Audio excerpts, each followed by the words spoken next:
마지막 주일 오후 예배 설교를 하면서 주보처를 막 뒤적여 봤어요.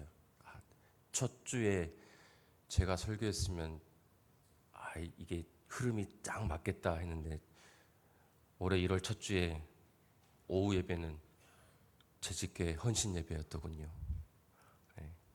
그래서 어떻게 이어갈까라고 해서 고민을 하다가 말씀 가운데서 한 해를 좀 돌이켜 보고자 합니다. 여러분들도 말씀 가운데 오늘 저와 같이 말씀을 묵상하시면서 올 한 해 나의 삶 가운데는 어떠한 하나님의 이끄심이 있었는가, 그리고 나는 그 이끄심 가운데 어떤 고백을 했는가라는 생각들을 함께 나누셨으면 좋겠습니다.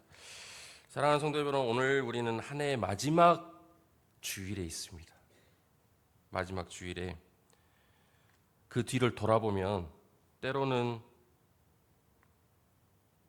웃음도 있었고, 때로는 눈물도 있었고, 때로는 성공도 있었고, 또 때로는 실패도 있었습니다. 기쁨이 있었고 또 아픔이 함께 섞여 있는 시간들이 2025년 1월 1일을 시작으로 해서 아마 오늘 12월 28일 지금 이 순간까지 우리와 함께 해왔을 것입니다. 그래서 우리는 종종 한 해를 마무리하면서 평가할 때 이렇게 합니다. 무엇을 내가 이루었나? 내가 얼마나 잘했나? 그렇게 판단합니다. 학교에서도 어떤 프로그램을 하고 나서 학생들에게 피드백을 할 때 이게 얼마나 좋았냐, 이건 얼마나 안 좋았냐라고 물어봅니다. 그래서 우리 삶도 내가 지금까지 살아오면서 내 삶을 2025년의 삶을 내가 잘 살았는가, 성공적인 삶을 살았는가, 실패한 삶을 살았는가라고 우리는 우리 스스로에게 질문합니다. 그렇지만 성경은 우리에게 그렇게 질문하지 않습니다. 성경은 우리에게 이렇게 질문합니다. 누가 너의 삶을 여기까지 인도하셨는가라고 질문합니다.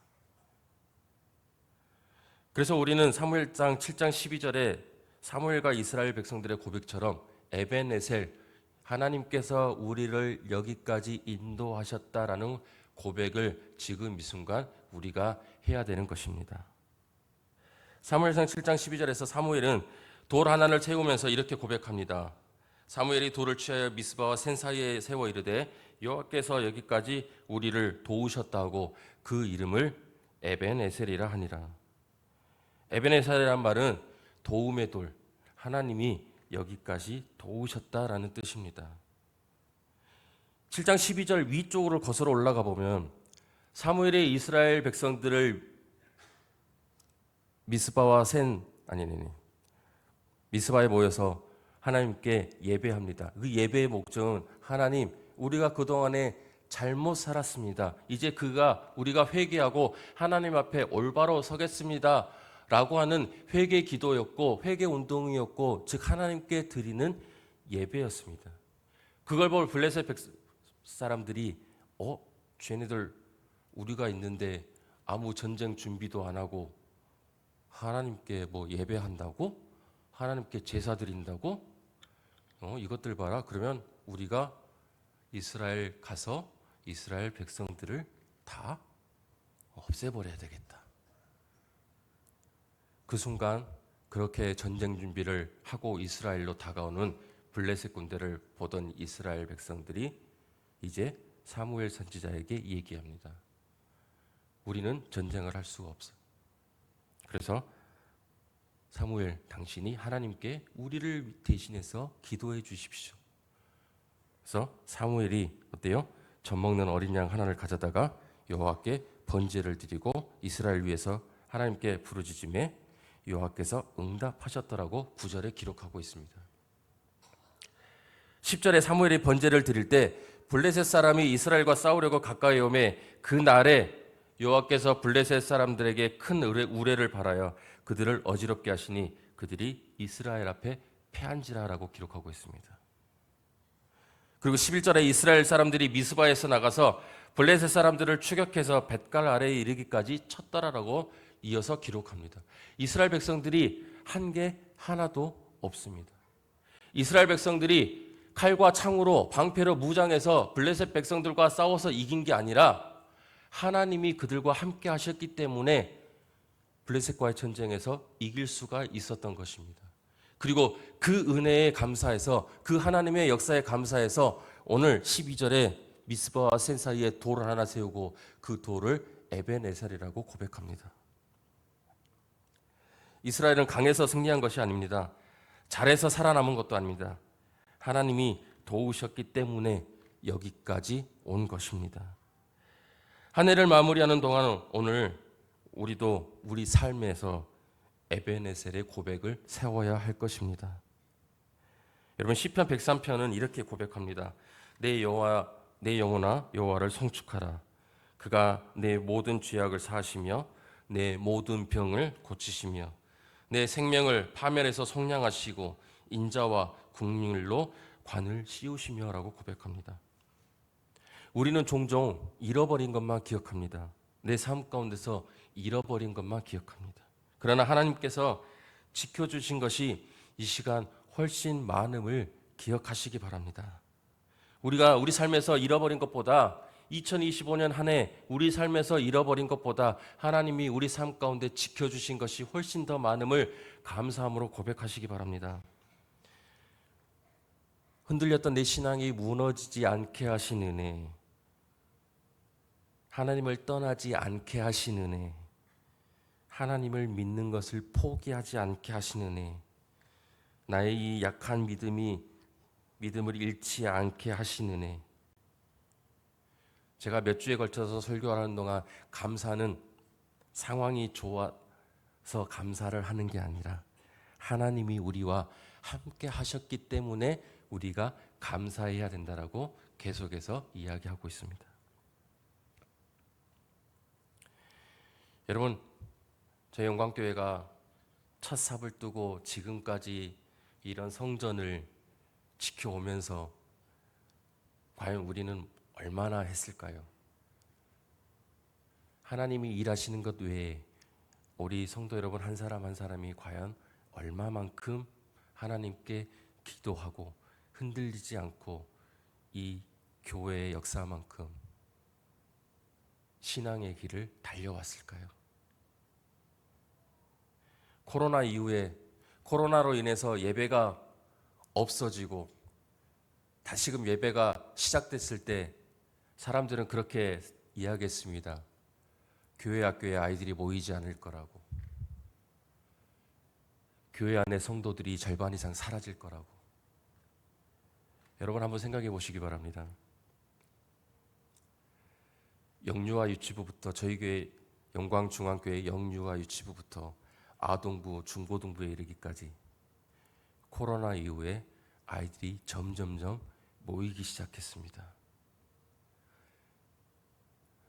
중고등부가 40명 모였다가요, 40명까지 모였다가 코로나 이후에 점점 사라지고 예배가 첫 시작됐을 때 중고등부 선생님들끼리 그렇게 얘기했습니다. 과연 아이들이 올까요? 근데 첫날 예배에 17명이 모여서 예배했습니다. 그리고 그 아이들이 지금까지 계속 이어져 오고 있고요. 친구들을 데리고 오고 있습니다. 그리고 몇 년 동안 없어졌던 중고등부의 찬양이 다시 나오고 있습니다. 아동부도 마찬가지입니다. 끊임없이 40명에 가까운 아이들이 매주 모여서 하나님의 말씀을 달달 말씀이라고 외치며 하나님의 말씀을 외우고 묵상합니다. 영유아 유치부도 마찬가지입니다. 안 될 것 같다라고 했던 코로나 후에 교회 학교가 성장했습니다. 안 모일 것 같다라는 영광중앙교회 성도님들도 모이기 시작했습니다. 올해 새 가족이 몇 명이나 오셨게요? 네? 몇 명이요? 우리 전도새 가족부 크게 한번 외쳐보십시오. 예, 오늘까지 69명이랍니다. 네. 저희가 한 게 있을까요? 전도부들 매주 금요일 날 나가서 추운 날씨 가운데도 물무상 가시죠, 축협 가시죠, 농협 가시죠. 우리 김동모장님 틈 나실 때마다 전도지에 돌리시죠. 물론 그 여러분들의 수고가 있습니다. 그렇지만 그 여러분들 수고 가운데 정말 일하시는 분은 하나님이셨습니다. 어떤 분이 이렇게 얘기했답니다. 목사님께. 목사님, 저는 감사할 것이 별로 없습니다. 얘기하셨답니다. 그런데 성경은요, 빌립보서 1장 6절에 이렇게 얘기합니다. 너희 안에서 착한 일을 하신 이가 그리스도 예수의 날까지 이루실 줄을 우리가 확신하노라. 그랬어요. 우리가 한 발자국 움직이면 하나님께서 두 발자국 움직이십니다. 아멘. 우리가 한 발자국 움직이면 하나님께서 세 발자국 움직이십니다. 우리가 믿지 않는 성도들에게 예수 믿으세요라고 한마디 하면 하나님께서 세 마디, 네 마디 하십니다. 그래서 오늘까지 69명이 우리 교회에 찾아오셨답니다. 아직 완성되지 않았을 뿐 끝난 것은 아닙니다. 과정일 뿐 멈춘 것이 아닙니다. 그저 하나님께서는 우리를 다듬고 계시는 중입니다. 하나님은 실패를 통해서도 일하십니다. 넘어짐조차도 하나님의 계획 안에 있습니다. 여러분, 이스라엘이 에베네셀을 세운 이유는 과거를 자랑하기 위한 게 아닙니다. 미래를 믿기 위함이었습니다. 우리 교회학교에서 초등학교 6학년을 시작으로 중고등부가 필리핀 단기 선교를 다녀왔습니다. 과연 잘 갔다 올 수 있을까? 걱정 반 기대 반 그로 시작된 일일 찻집. 많은 성도님들의 기도와 격려로 일일 찻집을 통해서 많은 물질들이 모여졌고 그걸 바탕으로 아이들이 필리핀에 다녀왔습니다. 갈 수 있을까 고민했습니다. 갈 수 있을까 걱정했습니다. 그렇지만 실질적으로 그 일을 하셨던 분은 하나님이셨습니다. 이스라엘이 에베네셀을 세운 이유는 과거를 자랑하기 위함이 아니라 미래를 믿기 위함이었습니다. 우리 영광중앙교회가 지금까지 과거로부터 잘했기 때문이 아니라 앞으로의 다음 세대와 앞으로의 나아갈 일들을 믿기 때문이었습니다. 감사는 하나님 올 한 해까지 지금 이 순간까지 하나님께서 하셨던 일을 제가 감사합니다 라는 고백도 있지만 하나님 새해에도 나와 함께 하실 것을 믿습니다 하는 고백이 감사입니다. 하나님이 여기까지 도우셨으니 내일도 도우실 것입니다. 새해에도 함께 하실 것입니다. 감사는 끝이 아니라 시작입니다. 그리고 감사하는 사람에게는 하나님이 내일을 맡기실 것입니다.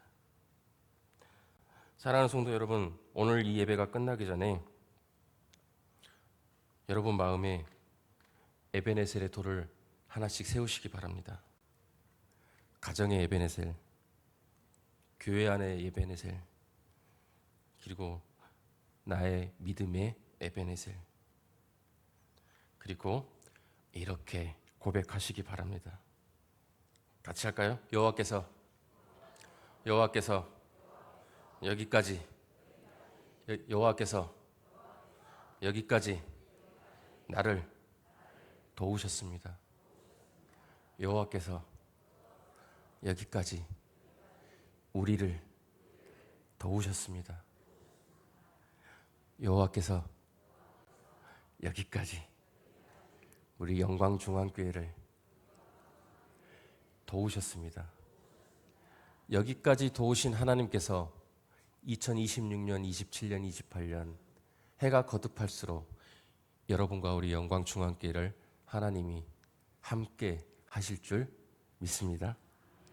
찬양팀 나오세요.